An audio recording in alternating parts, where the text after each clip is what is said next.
لیکن اس کے علاوہ معین شخص ہوگا دجال.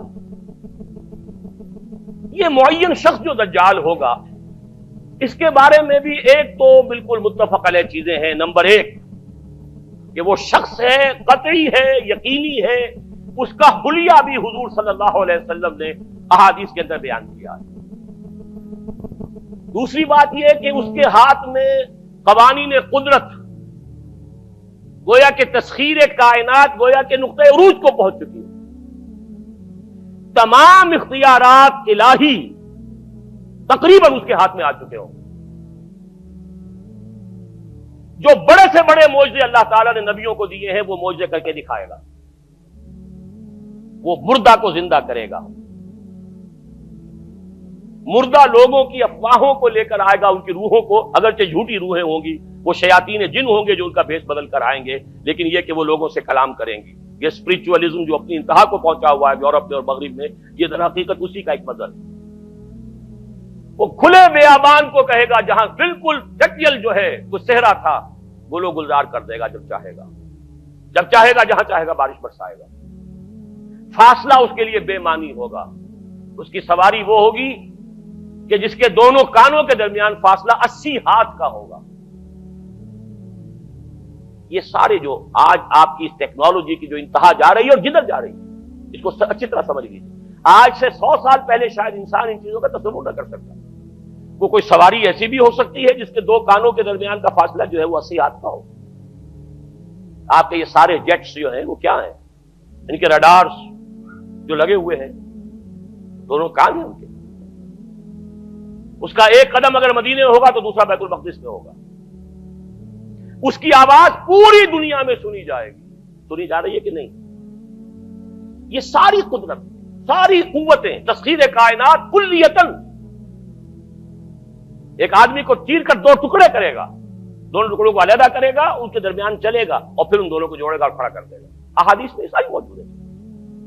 سرجری جدھر جا رہی ہے کوئی عجب نہیں کہ وہاں تک آدمی پہنچ جائے. فریز کر کے تو یہ معاملہ اب ہو ہی سکتا ہے، لیکن یہ کہ ابھی اگلا اور قدم کیا ہوگا کچھ نہیں کہہ سکتے. یہ چیزیں تو ہیں متفق علیہ. البتہ کچھ معاملات کے اندر احادیث میں کچھ اختلاف پایا جاتا ہے اور یہ مشکلات الحدیث میں سے. اور میں بھی چونکہ اس مسئلے میں اب تک بھی اسی درجے میں، ابھی قطعیت کے ساتھ میں کوئی بات نہیں کہہ پا رہا ہوں، لیکن اب چونکہ گمان غالب کے درجے میں ایک رائے تک پہنچ چکا ہوں، اس لیے میں نے آج اس بات کو آپ تک پہنچانے کے لیے یہ عنوان اختیار کیا. اس لیے کہ حدیث میں جو آتی ہے تفاصیل اس سے معلوم ہوتا ہے کہ یہ دجال دو دجل کرے گا.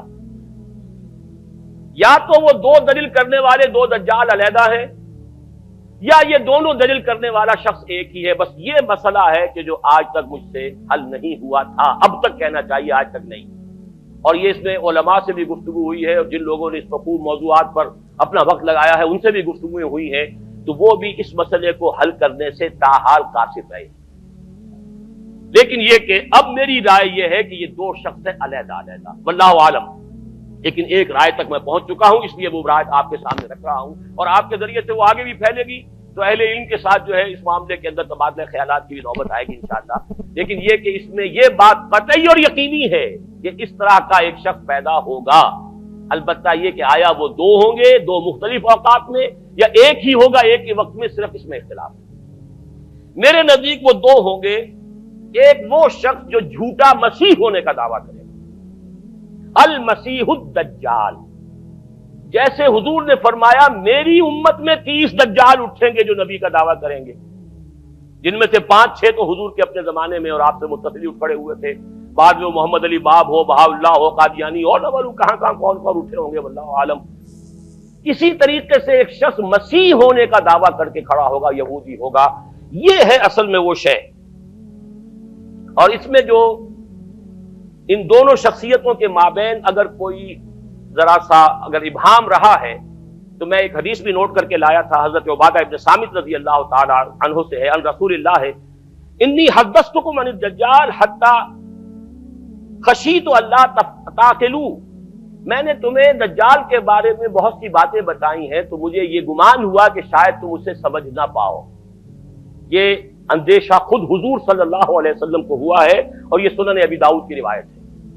بہرحال میں جو کچھ عرض کر رہا ہوں کہ میں اس رائے تک پہنچا ہوں کہ یہ دو علیحدہ شخصیتیں ہیں۔ ایک تو یہ ہے کہ ایک مسیح الدجال کھڑا ہوگا یہ ایک دعویٰ کر کے کہ میں مسیح ہوں، چونکہ اس کا زمانہ بالکل قریب آ چکا، اس لیے میں آپ کو اس کے بارے میں خبردار کر رہا ہوں۔ دوسرا جو مسیح جس کی شخصیت مسیح دجال کی آتی ہے، دجال اکبر، میں صرف اشارہ کروں گا، پھر کبھی انشاءاللہ اس موضوع پر تفصیل سے گفتگو ہوگی، وہ میرے نزدیک بالکل قریب قیامت کی ایک علامت ہے۔ جو خدائی کا دعویٰ کرے وہ جھوٹا خدا ہوگا، یہ جھوٹا مسیح ہوگا، المسیح الدجال۔ الدجال الاکبر وہ ہوگا کہ جو قیامت کے بالکل قریب کی تین نشانیاں ہیں، جبکہ وہ آ جائیں گی تو حدیث میں آتا ہے کہ اس کے بعد کسی شخص کے ایمان لانے کا، توبہ کرنے کا فائدہ نہیں ہوگا۔ ویسے تو علامات قیامت جو ہے ان میں سب سے پہلی میں نے بتایا تھا حضور کی بعثت خود علامات میں سے، اس کے بعد 10 علامتیں حضور نے گنوائی ہیں، اور وہ تدریجاً پوری ہوتی چلی جائیں گی۔ آخری علامات کے لیے حدیث سن لیجئے، عن ابی ہریرہ رضی اللہ تعالی عنہ قال قال رسول اللہ صلی اللہ علیہ وسلم ثلاث اذا خرجنا لا ينفع نفسا ایمانا لم تكن آمنت من قبل او کسبت فی ایمانها خیرا، طلوع الشمس من المغرب وخروج الدجال ودابۃ الارض۔ تین نشانیاں وہ ہیں کہ جب وہ ظاہر ہو جائیں گی تو پھر کسی کا ایمان لانا مفید نہیں ہوگا جو پہلے ایمان نہیں لایا تھا، یا جس نے اس سے قبل اپنے ایمان میں کچھ اعمال صالحہ کی کمائی نہیں کی تھی۔ یعنی گویا کہ توبہ کا دروازہ بند ہو جائے گا۔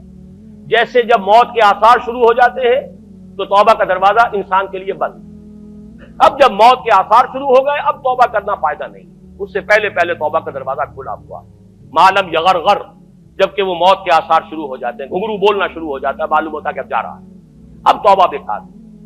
اسی طریقے سے پوری نوع انسانی کے لیے توبہ کا دروازہ بند ہوگا ایک وقت میں آ کر کہ اب کسی کے لیے توبہ نہیں، ایمان نہیں، اور اس کے لیے 3 علامتیں بیان ہوئی ہیں، یہ بھی مسلم شریف کی روایت ہے۔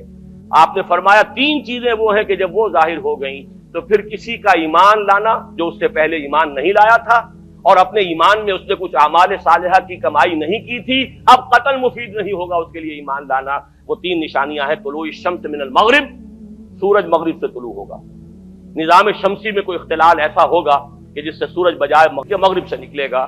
وہ خروج الدجال ودابۃ الارض، ایک زمین سے کوئی چوپایا برآمد ہوگا، بعض احادیث میں آتا ہے کہ مروہ کے قریب سے وہ برآمد ہوگا جو گفتگو کرے گا انسانوں سے۔ یہ بالکل خرق عادت، یعنی وہ چیزیں کہ جن کا کوئی تعلق اب اسباب جو ہے دنیا کے ان سے کوئی تعلق نہیں ہے، کوئی فزیکل لا سے تعلق نہیں ہے، وہ بالکل معجزے ہوں گے، خرق عادت ہوگا۔ اور خروج دجال، وہ دجال جو خدائی کا دعویٰ کرے گا، اور حدیث میں آتا ہے کہ بہت کم لوگ ہوں گے کہ جو اس کے سامنے رک سکیں گے، اکثر و بیشتر جو کمزور ایمان والے لوگ ہوں گے وہ اسے خدا تسلیم کر کے اس کی پرستش شروع کر دیں۔ میرے نزدیک یہ آخری چھلنی ہوگی جو لگائی جائے گی اہل ایمان کو ایک طرف کرنے کی، اور یہ قیامت کی نشانیوں میں سے آخری نشانیوں میں سے ہے۔